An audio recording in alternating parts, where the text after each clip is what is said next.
Alright, welcome to another lecture on market failure. Today we're going to be looking at imperfect competition. Now, I'm sure a lot of you are familiar with imperfect competition from the lectures on the firm and how it works.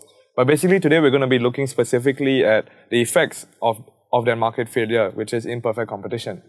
So our understanding of market forces normally involves the assumption of perfect competition, the fact that there are low barriers to entry or that there are numerous firms in the market. But this is all theory, and in economics we always have to base our understanding on theory and then move into the real world, really understand what's really happening out there. And in the real world, markets experience substantial barriers to entry most of the time.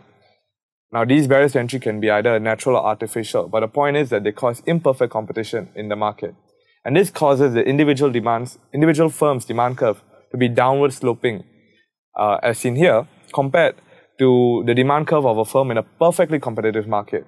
Now, a firm in a perfectly competitive market will have a demand curve that is just horizontal, as seen here. So basically, these two curves will be allowing us to do a comparison throughout this topic, and it's very important for us to understand the market failure here. Basically, the failure that occurs here is twofold.